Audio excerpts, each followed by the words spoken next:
예전엔 그렇게 잘 웃던 애가 왜 이제는 나랑 말 한마디 섞기 힘들까? 어느 날 문득 이런 생각이 드신 적 있으신가요? 한때는 퇴근하면 먼저 달려와 안기던 자식이 이제는 전화 한 통 받기 어려운 사람이 되어 있습니다. 그 거리가 너무 멀게만 느껴져 괜히 자존심이 상하기도 하고 이걸 내가 먼저 연락하면 지는 것 같아 꼭 참게 되죠. 그런데 여러분, 혹시 자식도 비슷한 감정을 느끼고 있다는 걸 생각해 보신 적 있으신가요? 부모도 서운하고 자식도 어렵습니다. 문제는 그 거리가 멀어진 원인을 서로 오해하고 있다는 점입니다. 부모는 내가 해준 게 얼만데라며 마음을 닫고 자식은 날 있는 그대로 봐주질 않아라며 멀어집니다. 한 사례를 소개할게요. 60대 중반의 김 선생님은 딸과의 대화가 점점 어려워졌다고 하셨어요. 어릴 땐 뭐든 털어놓던 아이였는데 요즘은 연락도 뜸하고 만나도 말수가 적어졌답니다. 그래서 어느 날 식사 자리에서 이렇게 물으셨대요. 요즘 왜 그렇게 말이 없어? 무슨 일 있어? 그러자 딸은 조용히 식사를 마치고 그 후 며칠간 연락이 없었습니다. 그 일로 김 선생님은 며칠 동안 잠을 설쳤죠. 내가 뭘 잘못했을까? 그냥 밥만 먹을 걸 괜히 물었나? 자식을 위하는 마음에서 시작된 말 한마디. 하지만 그 말은 자식에게는 간섭처럼 느껴졌을 수 있습니다. 이 영상은 바로 그런 부모님들을 위한 이야기입니다. 말하지 않아도 말보다 더 깊이 전해지는 사랑이 있습니다. 그 사랑은 어떻게 전할 수 있을까요? 오늘 이 영상은 자녀와의 관계를 회복하고 지금보다 더 따뜻하고 더 가까운 거리에서 함께 웃고 함께 이야기할 수 있는 그날을 위한 작은 첫걸음이 되어줄 것입니다. 혹시 지금 나는 너무 늦은 거 아닐까? 하고 계신가요? 아닙니다. 지금 이 영상을 클릭하셨다는 건 그 누구보다 자녀를 아끼는 분이라는 증거입니다. 그리고 이 영상의 이야기를 끝까지 들으신다면 언젠가 자녀의 눈빛이 달라지는 순간을 분명히 마주하게 되실 겁니다. 자녀는 생각보다 멀리 있지 않습니다. 단지 우리가 서로 너무 다른 방식으로 가까워지려 했을 뿐입니다. 그럼 지금부터 그 거리를 천천히 좁혀가는 방법을 이야기해 보겠습니다. 자녀와 평생 가까워지는 첫 번째 비밀, 지금 바로 시작합니다. 얼마 전 한 어머니가 상담실을 찾아와 이런 이야기를 하셨어요. 요즘 딸이 뭔가 힘들어 보여요. 표정도 어둡고 말수도 줄었고. 무슨 일이 있냐고 물어봤더니 괜찮대요. 그런데 정말 괜찮은 게 맞을까요?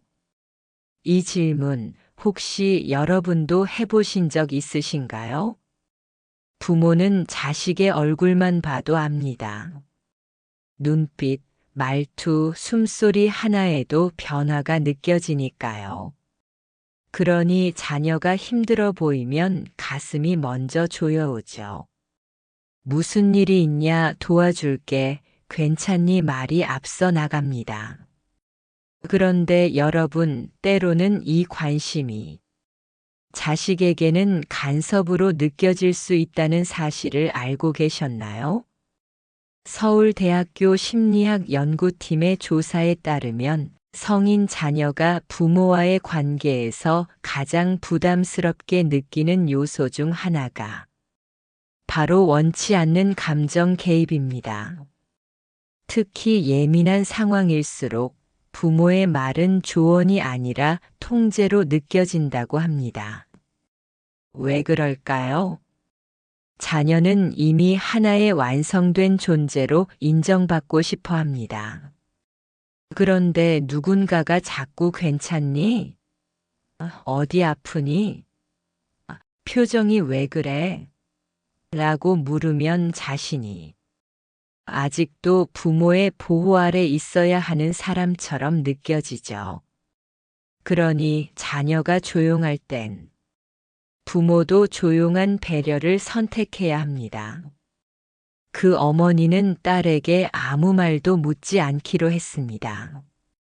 평소처럼 밥상을 차리고 말없이 따뜻한 국을 내주고 그저 딸 옆에서 조용히 앉아 있었습니다. 그리고 며칠 후 딸에게 문자가 왔습니다. 엄마, 그날 아무 말 안 해줘서 고마워. 그때 누가 뭐라도 말했으면 진짜 무너졌을 것 같았어. 우리는 때때로 말보다 공간이 더 많은 위로가 됩니다. 심리학자들은 이를 정서적 거리두기라고 말합니다. 감정이 예민할수록 이성적인 판단은 줄어들고 외부 자극은 더 쉽게 거부됩니다. 이럴 땐 말보다 존재가 위로가 됩니다. 한 자녀는 말합니다. 엄마가 옆에 말없이 앉아 있을 때 그게 무슨 말보다 위로였어요. 여러분도 기억해 보세요.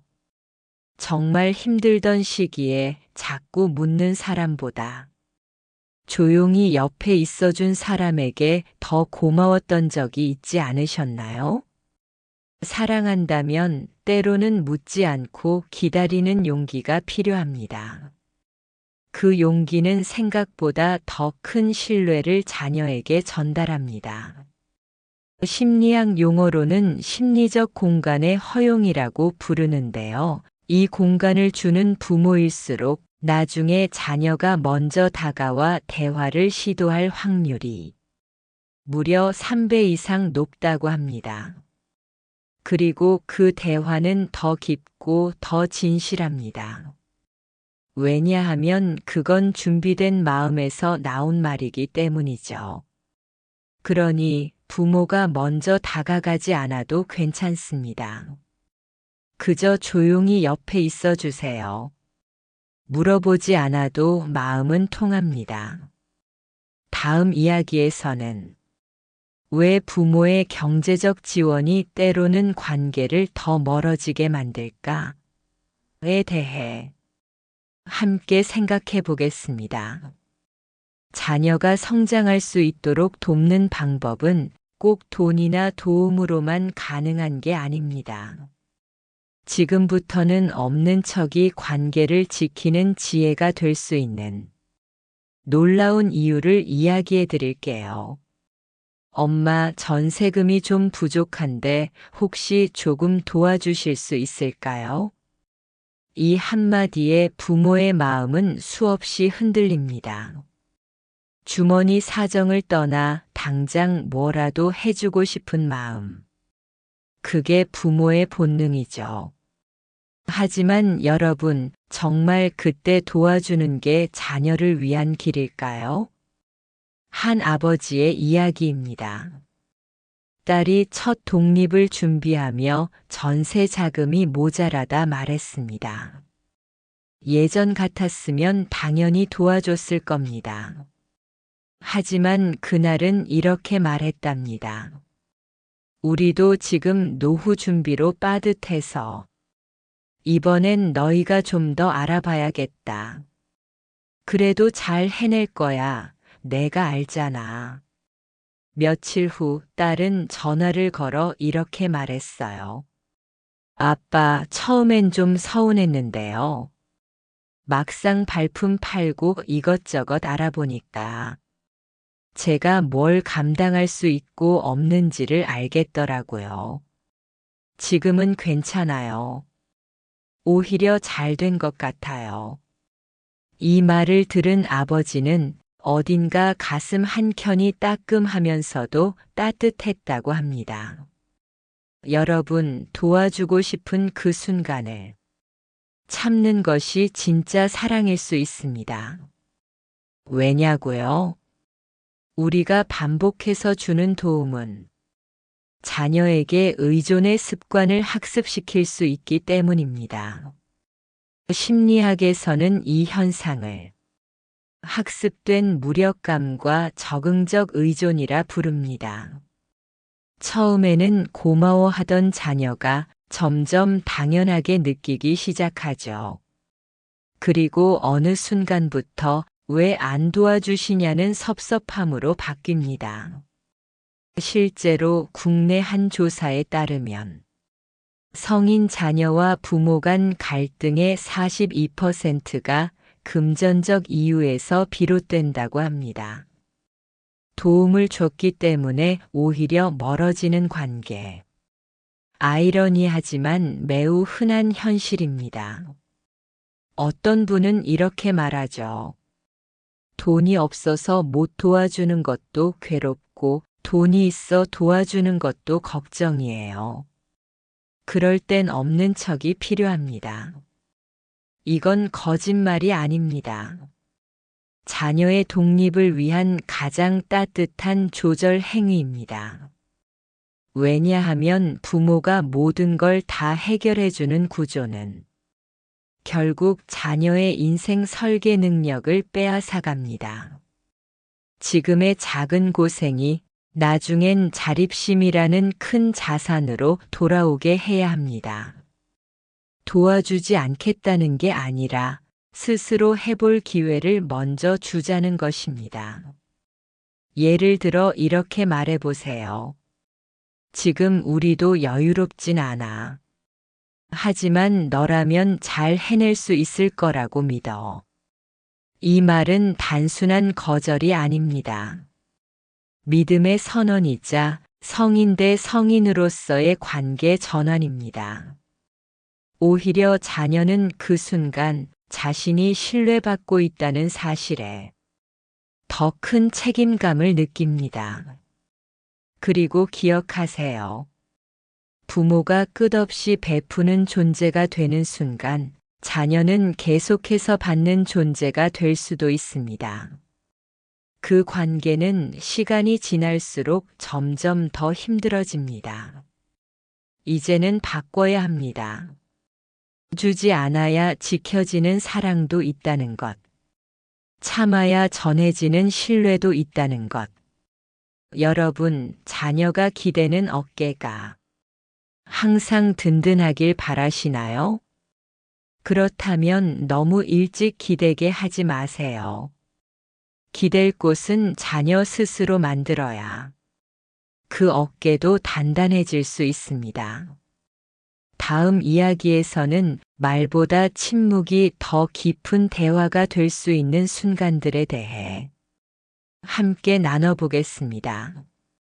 부모의 사랑이 정말 필요한 순간은 때로는 아무 말 없이 곁에 있어주는 그 시간입니다.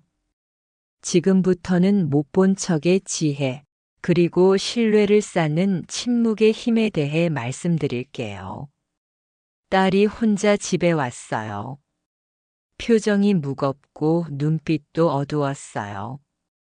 평소 같았으면 바로 물었을 겁니다. 무슨 일 있어? 김서방이랑 싸웠어? 그런데 그날은 그냥 아무 말도 하지 않았어요. 이 이야기를 들려주신 어머니는 이틀 뒤에 딸에게 이런 문자를 받았다고 합니다. 엄마, 그날 아무 말 안 해줘서 정말 고마워요. 누가 뭐라도 물었으면 그날은 정말 더 무너졌을 것 같았어요. 이 짧은 한 문장 속에 부모와 자식 사이에 진짜 신뢰가 들어 있었습니다. 여러분, 자식의 표정을 보면 다 알 수 있죠. 말하지 않아도 그저 걸음걸이만 봐도 느껴집니다. 그런데 중요한 건 그걸 안다고 해서 꼭 말해야 하는 건 아니라는 것입니다. 우리는 자식을 너무 잘 알고 있기 때문에 모든 걸 말해줘야 한다고 생각합니다. 하지만 아이러니하게도 성인이 된 자식은 그 알아주는 말이 부담이 되기도 합니다.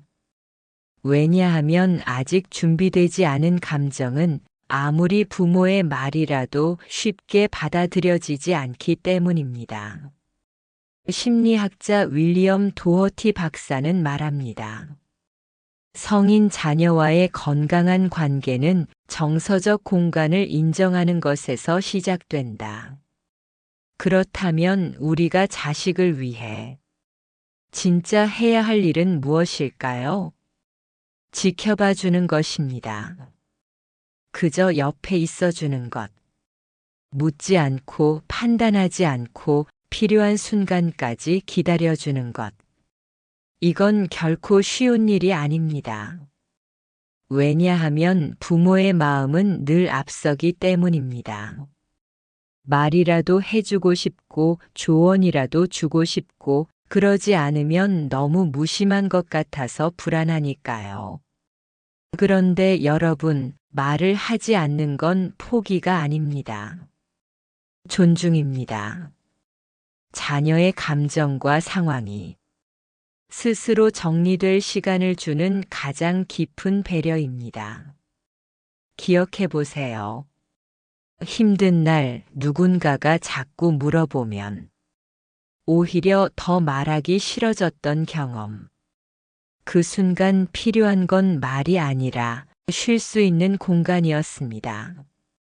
하버드대 커뮤니케이션 연구에 따르면 사람은 감정이 불안정한 상태일수록 조언보다 경청에 더 반응한다고 합니다. 그 이유는 간단합니다. 말은 이성에 닿고 침묵은 감정에 닿기 때문입니다. 못 본 척은 그래서 가장 용기 있는 선택일 수 있습니다. 자녀가 먼저 말할 준비가 될 때까지 감정을 정리할 시간을 주는 것, 그건 부모만이 할 수 있는 사랑의 방식입니다. 또 한 가지 사례가 있습니다. 40대 중반의 딸을 둔 박 선생님 부부는 딸 부부가 갈등을 겪고 있다는 걸 느끼고 있었습니다. 말투, 표정, 방문 빈도 모든 게 달라졌죠. 하지만 박 선생님은 일부러 아무 말도 하지 않았다고 합니다. 대신 평소처럼 반찬을 챙기고 늘 하던 대로 문 앞에 두고 돌아왔습니다. 그리고 어느 날 딸에게서 전화가 왔습니다. 엄마, 나 이번엔 그냥 엄마 집에 가고 싶었어. 누가 나한테 뭐라고 하지 않을 유일한 곳 같아서. 이건 어쩌면 우리가 자녀에게 줄 수 있는 가장 깊은 위로의 형태가 아닐까요? 너는 있는 그대로 괜찮아. 나는 너를 믿고 기다릴 수 있어. 이 말은 말로 할 필요도 없습니다. 표정 하나, 기다림 하나, 침묵 하나로도 충분합니다. 자녀는 그걸 다 압니다. 시간이 걸릴 뿐입니다. 그리고 어느 날 자녀는 스스로 말할 겁니다. 엄마, 그때 아무 말도 안 해서 정말 고마웠어요. 그 순간 부모와 자식은 말없이도 더 가까워집니다. 이제 우리는 한 걸음 더 나아가야 합니다. 말하지 않는 것도 중요하지만 말을 해야 할 때는 어떤 말을 어떻게 해야 할지 그 지혜도 필요합니다. 다음 이야기는 조언보다 질문이 먼저입니다. 자녀와의 진짜 대화법에 대한 이야기입니다. 이제는 말하는 방식도 바뀌어야 합니다. 듣게 하기 위한 말이 아닌 스스로 말하게 만드는 질문. 그 지혜를 다음 파트에서 함께 나눠보겠습니다. 엄마, 나 너무 힘들어. 딸이 그렇게 말하자 그날 어머니는 바로 이렇게 대답했습니다. 그래, 힘들지. 그 상황에서 내가 가장 어려웠던 건 뭐였어? 그 짧은 질문에 딸은 처음엔 울음을 터뜨렸고 곧이어 1시간 넘게 이야기를 쏟아냈다고 합니다. 그리고 마지막에 이렇게 말했대요. 엄마, 그냥 들어줘서 고마워. 말하다 보니까 내 마음이 정리됐어요. 여러분, 자녀가 고민을 털어놨을 때 우리는 너무 자주, 너무 빨리 조언합니다. 그건 내가 잘못했네. 그럴 땐 이렇게 해야지. 엄마 때는 말이야. 물론 그 말들은 다 사랑에서 나옵니다. 그러나 그 사랑이 말의 모양을 잘못 입으면 자녀의 마음은 다치고 대화는 끊겨버립니다. 왜일까요? 하버드 대학의 커뮤니케이션 연구에 따르면 사람들은 자신의 이야기를 조언보다 경청과 질문으로 받아줄 때 더 깊이 감정을 나누고 신뢰를 형성한다고 합니다. 왜냐하면 질문은 상대의 마음을 지배하려 하지 않기 때문입니다. 질문은 자녀에게 말합니다. 내가 주인공이야. 나는 너의 답을 기다릴게. 여기서 중요한 것은 어떤 질문을 하느냐입니다. 왜 그렇게 했어? 는 상대를 방어적으로 만듭니다. 하지만 그때 가장 속상했던 건 뭐였어? 는 마음을 열게 만듭니다. 질문은 단순한 기술이 아닙니다. 사람 사이의 온도를 바꾸는 열쇠입니다. 심리학에서는 이를 자기 결정 이론이라 부릅니다. 인간은 스스로 선택할 때 가장 강한 동기를 느낀다는 이론이죠. 부모가 정답을 주는 것이 아니라 자녀 스스로 답을 찾도록 유도할 때 진짜 변화가 시작됩니다. 한 어머니는 이렇게 말합니다. 아들이 진로 고민을 할 때 예전 같으면 그건 취업 잘 안 돼 하면서 끊었을 거예요. 그런데 그날은 이렇게 물었어요. 내가 정말 원하는 건 뭐야? 그랬더니 1시간 넘게 얘기를 하더라고요. 그리고 마지막엔 이렇게 말했어요. 엄마 말하면서 정리가 됐어요. 그때 깨달았답니다. 내 말이 필요한 게 아니라 내가 묻는 한 문장이 아들의 생각을 열게 했구나. 질문은 신뢰를 전달하는 도구입니다. 그 말 속에는 이런 메시지가 숨어 있죠. 나는 너를 믿어. 너는 내 문제를 스스로 해결할 수 있어. 여기서 팁을 드릴게요. 자녀와 대화할 때는 먼저 충분히 들어주시고 내 생각을 말해도 될까? 하고 물어보세요. 그 다음 조심스럽게 의견을 전하세요. 이 순서를 지키는 것만으로도 대화는 훨씬 더 부드럽고 깊어집니다. 중요한 건 말의 양보다 말의 질, 조언보다 공감, 답을 주기보다 질문을 건네는 것입니다. 여러분, 자녀가 고민을 꺼낼 때 그건 도움을 구하는 순간이 아닐 수 있습니다. 그저 누군가 들어주길 바라는 순간일 수도 있죠. 그럴 땐 말하지 마세요. 대신 이렇게 말해보세요. 그 일, 내 마음속에서 어떤 느낌이었는지 궁금하구나. 이 질문 하나가 자녀와의 거리 10년을 순식간에 좁힐 수도 있습니다. 이제 마지막 이야기로 넘어갑니다. 우리가 아무리 잘해도 무심결에 자녀를 가장 아프게 하는 말. 비교입니다. 다음 파트에서는 자녀를 누구와도 비교하지 마세요. 존재 자체를 인정하는 힘에 대해 깊이 나눠보겠습니다. 아랫집 영우는 이번에 대기업 임원 됐다더라. 영우 엄마가 얼마나 자랑을 하던지. 이 말을 들은 아들은 아무 말이 없었습니다. 그저 고개만 끄덕였고 표정은 굳어졌습니다. 며칠 뒤 어머니는 이런 문자를 받았습니다. 엄마 요즘 회사 정리해고 얘기 나와서 많이 불안했어요.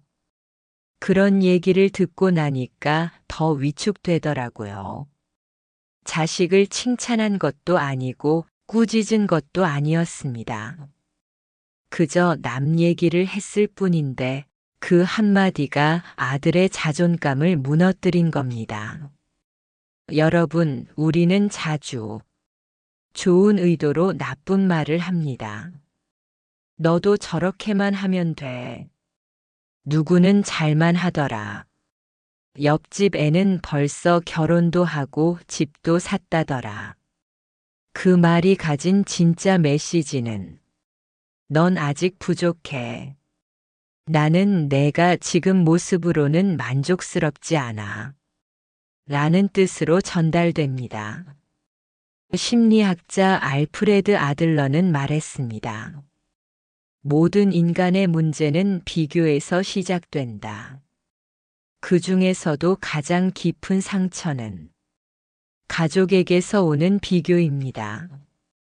왜냐하면 가족은 우리가 있는 그대로의 나를 받아주길 가장 바라는 존재이기 때문입니다. 한국 부모 1000명을 대상으로 한 설문조사에서 자녀가 가장 많이 상처받는 말 1위는 바로 다른 애들은 다 잘만 하더라였습니다.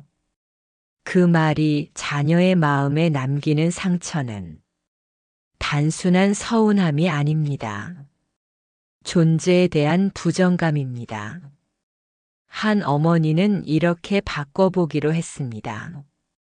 딸이 취업에 계속 떨어질 때 요즘 너처럼 열심히 하는 친구도 드물 거야. 나는 내가 진심을 다하는 모습이 정말 자랑스러워. 이렇게 말했습니다. 그 말을 들은 딸은 울음을 터뜨리며 이렇게 말했답니다. 엄마, 그 말 들으니까 갑자기 살아야 할 이유가 생겼어요. 이게 바로 존재를 인정받는 힘입니다. 비교는 아이를 변화시키지 못합니다. 오히려 비교는 아이의 마음을 닫게 만들고 자신을 실패자로 낙인 찍게 만듭니다. 반면 인정은 자녀 안에 있는 내면의 동기를 키웁니다. 이제 이렇게 바꿔보세요. 너의 결과보다 지금 노력하는 모습이 정말 자랑스러워. 너만의 방식으로 해보는 모습이 대견하구나. 지금 내 삶을 응원하고 있어. 이런 말은 자녀의 존재감을 키워줍니다. 심리학에서는 이를 조건 없는 수용이라고 부릅니다. 인간은 존재 자체가 가치 있다고 여겨질 때 비로소 진짜 자존감과 성장의 동기를 갖게 됩니다. 여러분, 비교는 쉬운 말입니다. 하지만 인정은 의식적인 연습이 필요합니다. 특히 자녀가 무언가를 성취하지 못했을 때 우리가 어떻게 반응하느냐가 그 아이의 인생 전체를 좌우할 수 있습니다. 한 상담사는 이렇게 조언합니다. 자녀가 실패했을 때 하는 부모의 한마디가 그 아이가 다시 도전할 수 있는지를 결정한다. 이제 우리는 선택해야 합니다. 성공한 자식을 만들 것인가, 자존감 있는 자식을 만들 것인가. 그 둘은 같지 않습니다. 사실 자녀는 이미 알고 있습니다.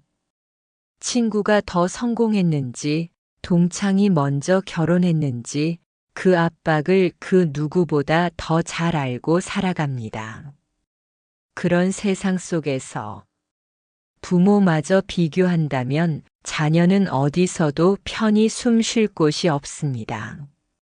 여러분의 말 한마디가 자녀에게 가장 안전한 피난처가 될 수 있습니다.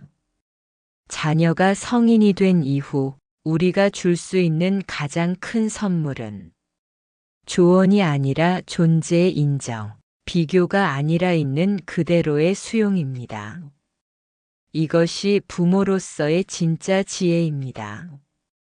여러분, 우리는 긴 시간 동안 부모로서 자녀와의 관계를 어떻게 하면 더 건강하게, 더 따뜻하게 이어갈 수 있을지 고민해 봤습니다.